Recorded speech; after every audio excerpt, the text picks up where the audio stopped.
Welcome back, ladies and gentlemen, to the lunch table. It is me, Ben, with my co-host Alan. Alan, how are you doing today? I'm doing fabulous this morning, Ben. How are you? I'm doing all right. First off, before we start the show, just want to say sorry for the no video or podcast. Last week we had some technical difficulties, but we're back. We're ready to give you guys we're ready to give you guys a good show because last week's show was okay. Alan could probably back me up. It was a pretty dry week in sports. Yeah, it Um, was not much. yeah. But we actually got some pretty good news coming in, especially with the MLB spring training season starting up soon, and the NBA starting to heat up a little bit, and the NFL because free agency starting soon, if you guys do not know about that. But we're going to come in with probably the first biggest trade that's one of the bigger trades that's happened this offseason. Carson Wentz is out of Philadelphia. He is in Indianapolis with the Colts. The Colts and Eagles trade him earlier this past week. And Alan, what was your first reaction to the trade? Were you surprised, or did you kind of see it coming? Well, the Colts always, from like when everyone said, was always like the most ideal position for Carson. Mm-hmm. The Eagles, I think in the end, if like he goes off and plays like all pro level with the Colts, they probably didn't get enough for him because like that's conditional first and like third round pick. Mm-hmm. Like if he doesn't end up doing anything on the Colts, they just sit him before he gets that 75% like playing time, and they'll just trade away his third and second. And that's worth it to just try to get a quarterback, take a shot at a quarterback, especially since the Colts are going to be good enough to probably not get towards the top of the draft. So I think it was a good trade for the Colts. Eagles, I think this signals they have to be taking QB this year. Yeah, well, I mean, either they take a quarterback or they sign a quarterback, which could be interesting because obviously, if Jalen Hurts is their overall, future quarterback, he did show some promising things, but he also showed some things that he needs to work on. Which again, it's his rookie year.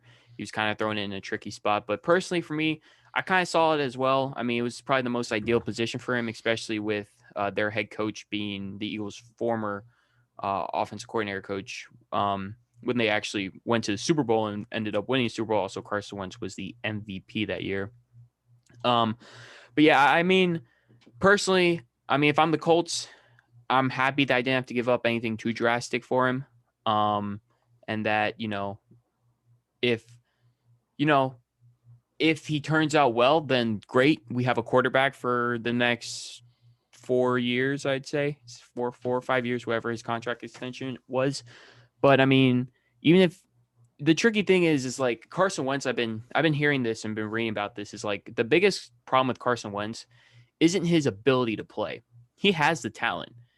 It's his mindset. He has to change his mindset. He obviously, in my opinion, we have seen that he is not really that much of a leader. He's kind of on his own, especially with some reports coming out that like the last 8 to 10 weeks, Doug Pearson, Carson Wentz didn't even talk. Like, you got to have communication with your head coach, especially as a quarterback. But Well, I think that's the head coach was on his way out. I don't think you needed to talk to him. Like, I think it wasn't the most surprising fire ever that Doug Peterson was going to get fired. Sure, you should you expect your quarterback to be a little bit more mature than to mhm. ghost your head coach for 10 weeks. But like, he was also on his way out. They were both on their way out. I don't know if I'd take too much about that either. Yeah, but still, like, what are probably the two most important things in an in your football team? The head coach and your quarterback.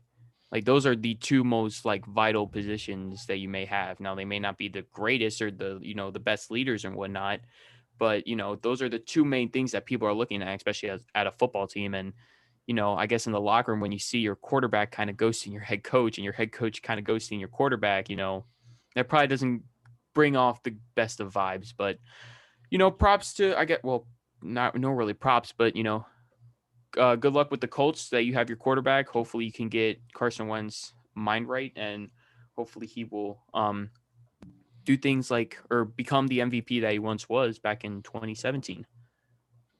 Yeah. So moving on, we're gonna look at PFF's list of free agents. Sorry for the mumbling there. So the first person they have there is Dak Prescott, who is technically a free agent because he's just coming off a franchise tag. And they project that he goes back to Dallas for 4 years, $39.5 million a year, which is a ton of money, especially for a Dallas team that does not have a lot of money. Like if I look at Dallas has $27 million right now. So they'd have to cut people, I think, regardless to be able to sign Dak Prescott back. And like Dak Prescott is not, I don't think he's worth $40 million a year. Like he is not good enough to be that expensive. Yeah. What do you think about I think maybe 30, 35, maybe a year, per year. I mean, they do have him gain 115 mil guaranteed and $158 million total. So who knows what exactly Dak will produce. I think if he didn't get injured this year and was still on the same track that he was at, especially at the beginning of the year, maybe give him 40 mil. But still, I mean, I don't see him going back to Dallas either. Just because just Jerry Jones' like mindset and whatnot. Jerry Jones, I don't think really likes to spend lots of money, which is kind of surprising because, he's a billionaire, millionaire, will make way more money than probably most of us will ever see in our entire lives. So, I mean, I say they pay the man because if they don't, then they're going to have to get a new quarterback because, sorry, I don't think Andy Dalton's going to be your franchise quarterback. Andy Dalton slander is not tolerated. Yeah, or Ben DiNucci. Either one. But I guess, where do you think he'll end up, Alan? Where do you think he'll end up signing? Well, if he's going to demand like getting $40 million, I think Dallas might have to walk away because like Dak Prescott hasn't done great. Okay, before this year, if Ezekiel Elliott was out of the lineup, or rather the run game wasn't good, Dak Prescott played pretty bad, like really bad. Ezekiel Elliott was pretty garbage this year, so I don't think that impacted anything. Dak was playing pretty well before the injury, but I don't think he has the leverage to ask for $40 million coming off a pretty bad injury.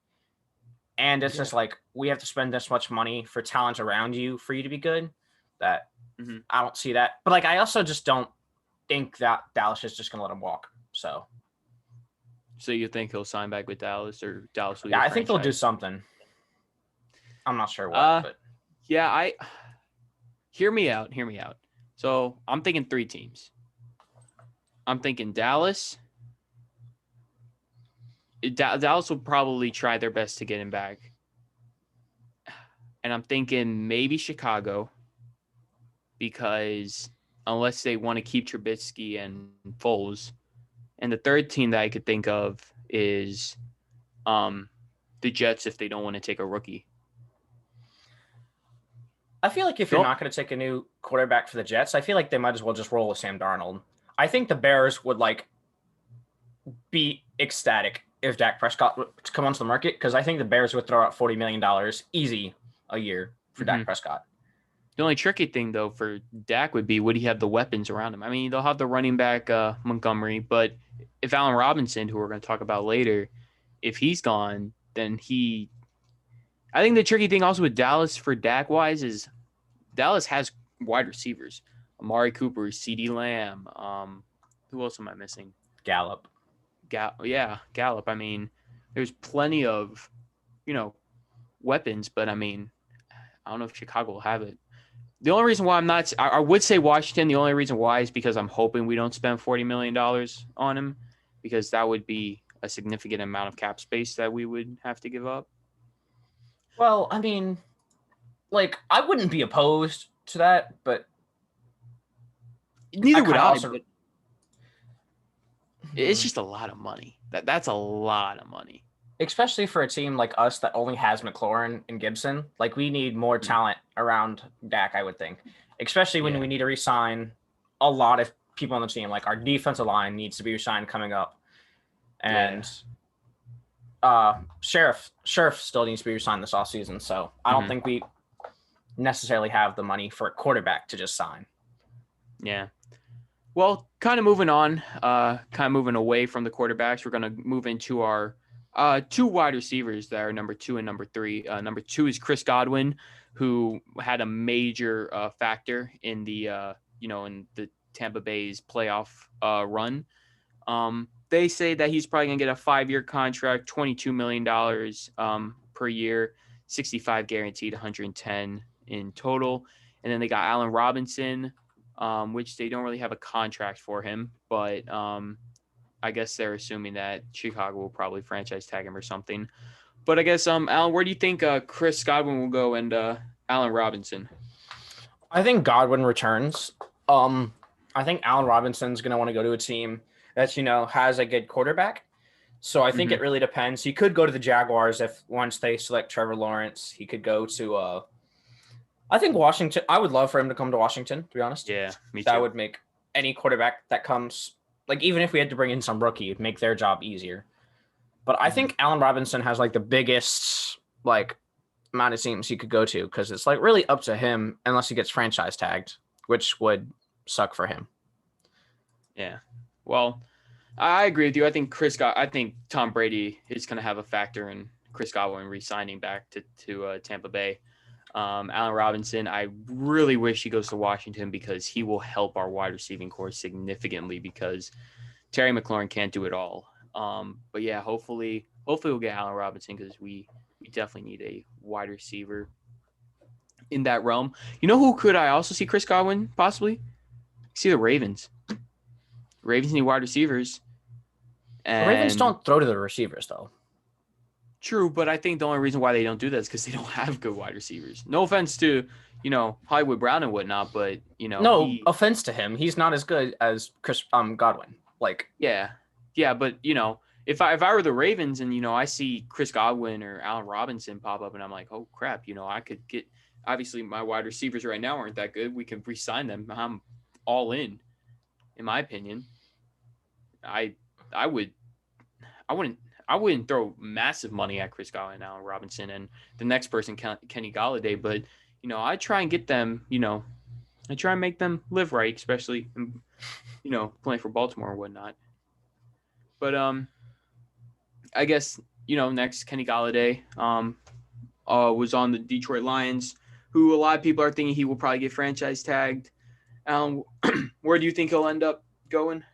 Or I think he'll be franchise tagged. That's what I feel. Yeah, I don't. The Lions are going to be rebuilding. Like, unless Jared Goff comes in and plays like a top 5 quarterback, I think the Lions are definitely on a rebuild. But you can't just give away everything. So I think they at least keep him back. Yeah, I agree with you. Yeah, I think they'll franchise tag him as well. I guess moving on to our next one, we got Trent Williams, who was obviously a former Washington football team member. He played left tackle, and obviously going to San Francisco, man was a beast. He was he was almost perfect, if you'd like to say. I know Alan's been saying he wants him to come back to Washington, but that's again, we have to think about long term instead of short term. I think San Francisco will probably sign him back or franchise tag him. Yeah, I think that makes a general sense because, like, the 49ers are a, like, Super Bowl contender, but, like, got killed by injuries. So, yeah. Like, if they had, like, half their team back, I think they would have gone pretty deep in the playoffs. But I could also see Trent Williams just going to another contender. I'm not sure which team that would be. Maybe Washington. I'll keep that hope until he signs somewhere else. Yeah, but we're going to move on to the next one is Justin Simmons, the safety for the Broncos, who's, like, really solid. He's not often talked about that often, but he's very good. I don't see the Broncos letting him go. I would guess he either gets franchise tagged or he gets a long-term extension. I agree. I'm with you on that. Go ahead. Oh, I was just going to talk about the next guy. I don't know if I know the Vikings are in pretty bad salary cap condition, so they might have to start letting some of their guys go, or they have to get rid of Kirk Cousins. They're not getting rid of Kirk Cousins because then they wouldn't have a quarterback. Well, yeah, but, like, Cousins is good. Oh, I was just going to say the player that we're talking about is Anthony Harris. Seems like I don't really know him that well, but he seems like a pretty solid safety. But I think they'll probably end up letting him go to another team that needs a safety. Yeah. Yeah, I don't. I mean, I just know Harris. I know him and Harrison Smith were really good as like the secondary, but Hmm. then their secondary just got hurt big time because they had a bunch of rookies come in and play corner, so Yeah. that didn't help them. Moving on to Lavonte David, obviously the linebacker that was on Tampa on the Buccaneers, who has been with them for I think for his entire career, right? Yeah. Um, I think he will become the highest paid linebacker. I think the Buccaneers are going to throw money at him and Godwin. But yeah, that's my opinion. Yeah, Alan, how about you? I think so too. I think Tampa Bay is gonna lose some free agents just because that's how like winning a Super Bowl works. But I think they'll Mhm. at least keep the top two, and Yeah. but they'll probably have to lose some of them in like the 20s. Yeah, like Shaquille Barrett might not resign, who we're gonna talk in a little bit, but I think they have to Mhm. keep David. Yeah, I agree with you. Um, all right, so moving on, we got Brandon Sheriff, who is obviously the plays guard for the Washington football team, and man, he has been really, really good since we've gotten him.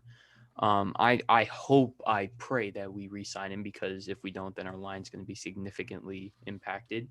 But yeah, that's my opinion on Brandon Sheriff. How about you, Alan? There's no way he signs with another team this offseason. Like, okay, so like this wasn't even his best year, but they still gave him first team All Pro, which bonkers. But Hmm. just that just makes him more expensive. But people are like, I don't know, should we pay him $15 million a year? I'm like, yes. Like he's Hmm. our best Yeah. lineman since Trent Williams, and we obviously did not do that situation that well with Trent Williams. But Yeah. Brandon Sheriff has like been our best lineman. Well, I guess it's not fair since Trent Williams left because that was like a year ago. But He's been our best lineman he's been one of our best linemen in the past 3 years. We'll say. How okay, about he's that? been one Two of or the two or best three guards in years. the NFL because There you it's very go. hard to There you compare go. to Trent Williams, who's like top two. All right, we're gonna stop after this one. We'll probably talk about the rest later. But number 10, they got Hunter Henry, tight end for the Chargers. I see them probably re-signing him, only not to a lot of money. I think maybe like a 1 or 2 year deal, or maybe franchise tagging him, whatever they prefer. I just think because he's solid at the tight end spot, and if anything, if you want Justin Herbert to continue his amazing run that he had his first year, I say you gotta keep him. Um, Alan. I've seen lots of talk about them of the Chargers just letting Hunter Henry go because I could also kind of just see it, but Mhm. I'm not sure I know either way what they're going to side with him because remember Austin Hooper went to the Browns like last Oh off season yeah, for yeah, like a yeah, bunch yeah. of money and then really didn't do much for the entire season. So Mhm. Yeah, I true. don't really know. That's true. Okay, we're gonna move away from the football spectrum for a little bit, and we're gonna just talk about what's going on around sports. I mean, for the baseball part, there's been actually some news coming out of spring training and whatnot. Some actually really good news. I think it was out of I can't remember the exact number. I think it was 4,000 or 5,000 staff members that have been in spring training. Out of all of them, I think it was like 0.03% tested positive for COVID. So that's really good to hear because, we want the season to start on time rather than later, which is always a great, great thing to hear. We actually have some news coming out of Seattle. The Seattle Mariners president and CEO, Kevin Mather, resigns after his comments. You guys may have heard of them or heard of what the remarks were kind of about. I'll just kind of go over them real quick. Long story short, when a player or a GM or some sort of big high official in a sports team, when they're always told what they should and shouldn't say, right? Alan, you agree with me on this? They're Yeah. told, by their agents, you can say this, don't say this. Told by Okay, well HR, these are the things you're allowed to do, and these are the things you're right. not. Yes. This man literally said the worst things he could have said. Number one, he mentioned how he's not going to resign the team's leader for like the past 10 years, Kyle Seager, who had an all-star like season this past year.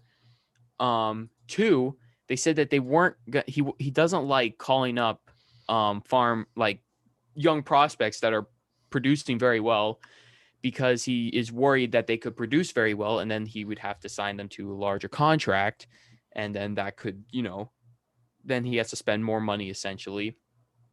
And also probably the biggest thing that he said, and probably the thing that I think really ticked people off, was speaking about outfielder Julio Rodriguez, who's the number 9 overall prospect in Major League Baseball. He said that Julio Rodriguez has got a personality bigger than all of you combined. Speaking to the reporters, he's loud, but the last thing that he said that really ticked people off was his English is not tremendous. Obviously, you should never say that. And well, I guess, Alan, what was, I know you don't really follow baseball, but when I told you this before the show, you definitely had some things to put your opinion in on. So I guess why don't you go ahead? Well, I think the English comment, I could, if I got like more context, I could see how that was just like bad, like sampling of what he said. But like the fact that he's done lots of other stuff, that just like, you don't want your prospects to do well because you have to pay them. That makes no sense. That's like, I don't want my team to be good because that means they're more expensive. And he doesn't want, and he's not paying his top free agent that he needs to pay Kyle Seager, which, I mean, please don't put this in a wrong perspective, but for money wise, like I think it said maybe give him like 2 years, 18 million.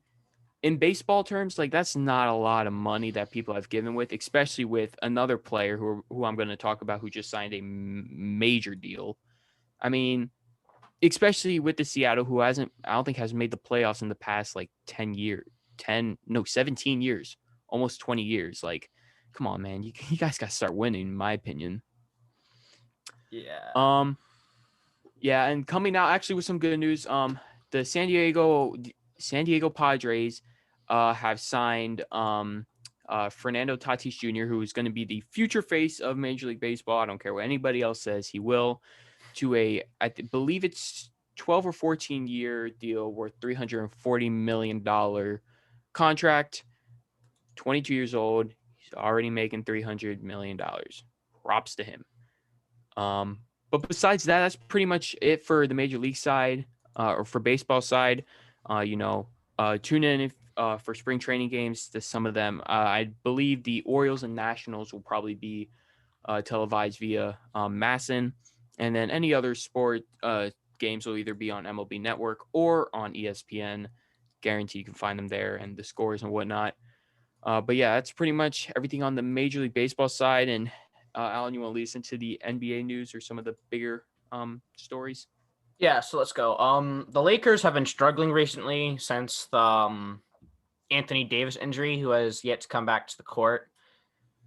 The Lakers right now, their record is 22-10. They were like 22-17 a couple games ago, but it just seems like they lost to the Wizards, which, okay, it's one game, but like the Wizards are 11-17 and have been, who are just now going on their winning streak, but have not done well for like ever.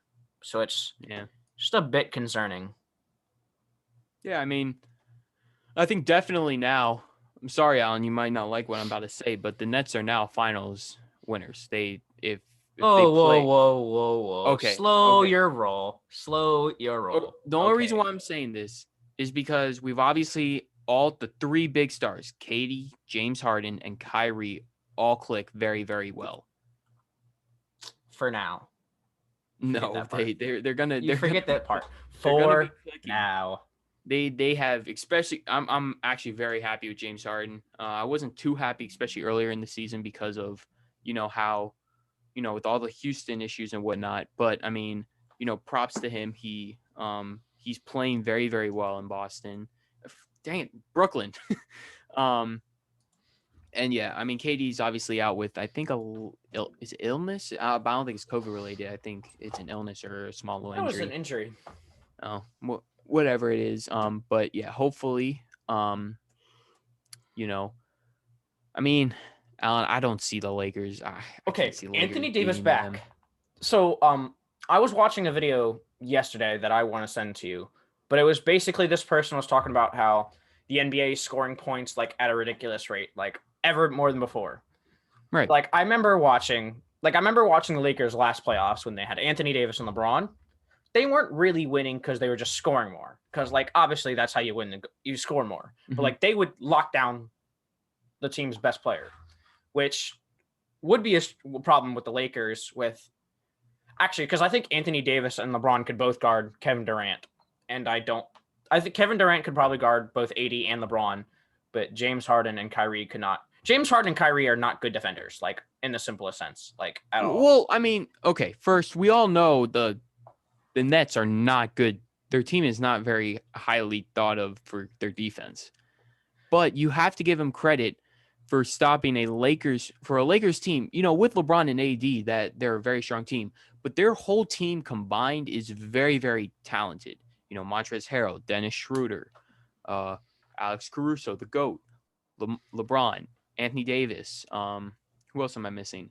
Kentavious Caldwell-Pope, and Mark others. Gasol. Marc Gasol, yes. I mean, that team is super, super talented.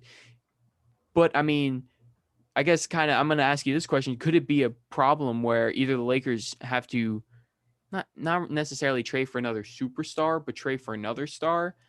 Or could you see LeBron start, maybe taking some minutes off? Because, I mean, I know he was asked, like, should he, take a break or whatnot. But I guess do you think that they need to start limiting LeBron's minutes? Because, I mean, with Anthony Davis, I could see them maybe, but without him, I mean, if they try to limit his minutes, I think we could see maybe some of the losses starting to pile up a little more. Well, I think LeBron has like the third most minutes in the NBA right now. Like I think. First. Okay, yeah, he's pretty high, and that's like that's not likely to go down until Anthony Davis gets back, and maybe even until they clinch a playoff spot. So like the Lakers are in trouble, but like the Lakers are still like, I think they're number like 2 in the standings still. They're number 3. They just fell behind the Clippers, but like they still have like 5 spots to fall, and I don't think they'll fall that far. So like I think they definitely will make the playoffs still. I think you also got to look at. Oh, go ahead. Yeah, sorry. Go ahead. I was just gonna say you gotta look at the Nets too. You gotta give them credit. Not only did they beat the Lakers, but they also beat the Clippers, who had both Kawhi and Paul George. And again, that was without KD. That was just Kyrie and James Harden. Plus, DeAndre Jordan and Joe Harris. And if I'm missing anybody, I apologize. But, you got to give the Nets credit because they came out west and they're showing, the Lakers and the Clippers like, hey, man, look, you guys might have been talked about the past 2 years. But, I mean, because obviously coming out of the East, who else could compete with him? I could see 76ers. 76ers could make a really good run for them. But besides that,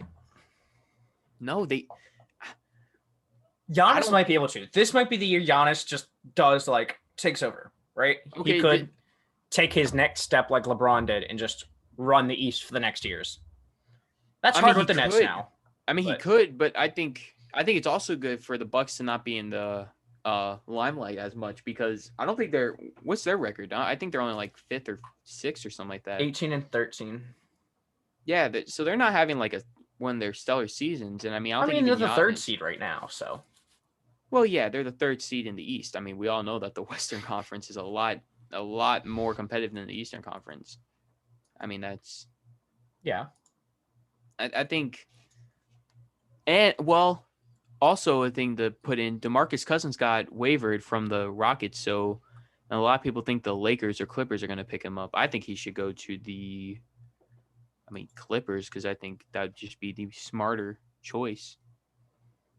Not the smarter choice, but I think he would fit well with that, with, Paul George and Kawhi and whatnot.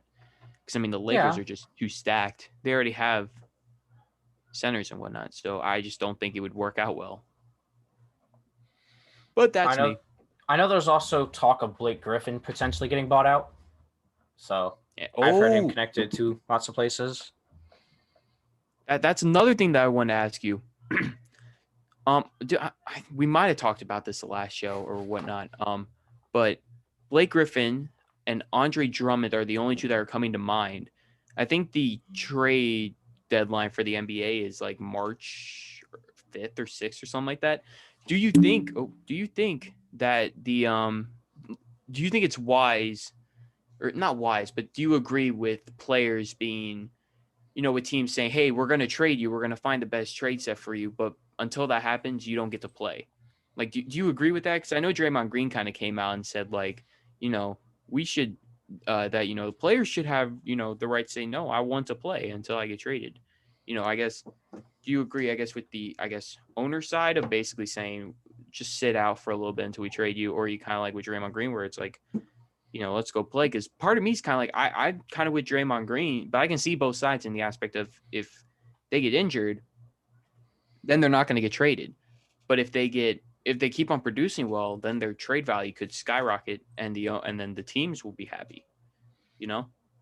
Yeah, I see the point. Like you, I see both sides. But when I think it comes to a superstar, like you already like there's only so much higher their value could go up. Like unless they started dropping maybe 50 points a game, like Wilt, was it Wilt? Was it Kareem? Whatever. They both scored lots of points in their career. Yeah, yes, but it's just like I think, like, for instance, if you're trading Blake Griffin or like any of the top superstars, you already know what they're gonna be. Like, it would be different, I think, if you're trading a rising superstar, which I guess you could kind of say about Anthony Davis a couple of seasons ago, but I would say he probably already ascended to the level. No, but Anthony Davis, he won it out anyway. Like, I think the Blake Griffin one, I think that was mutual. I think Andre Drummond might have been more team side than him, but then again, I think he probably also won it out of Cleveland. But I mean, yeah, I guess I could see that in that perspective. If LaMelo Ball won it out of Charlotte. Did you also see the ending to that one game? The Warriors game? Oh man, it was. I recommend that for everybody watching. Search up the Warriors versus Hornets ending. It's like a 5-minute video, I think, on either ESPN or whatnot. It's pretty crazy how the ending happened. All right, so moving into our last little NBA topic, the Timberwolves have got a new coach. Their old coach was fired or relieved of his duties after, the Timberwolves haven't been producing well the past 3 years since he's been the coach. They are signing, I believe, assistant head coach of the Toronto Raptors. So good for him to get the job. Hopefully Timberwolves can turn around, because definitely Karl-Anthony Towns, D'Angelo Russell, and Anthony Edwards, all three of them deserve to win games and do well in their career. Yeah. Alan? No, kind of hit it. Hit on the nail. Well, with all of that, Alan, do you have anything else to say, or last minute sporting updates that you got? Nope. All righty. Well, with that, ladies and gentlemen, that has been the lunch table. It has been a pleasure. All right. Thank you for listening. Make sure to hit that subscribe button, hit that like button, leave a comment, and what you thought of the show. And we will see you guys next week. Peace out.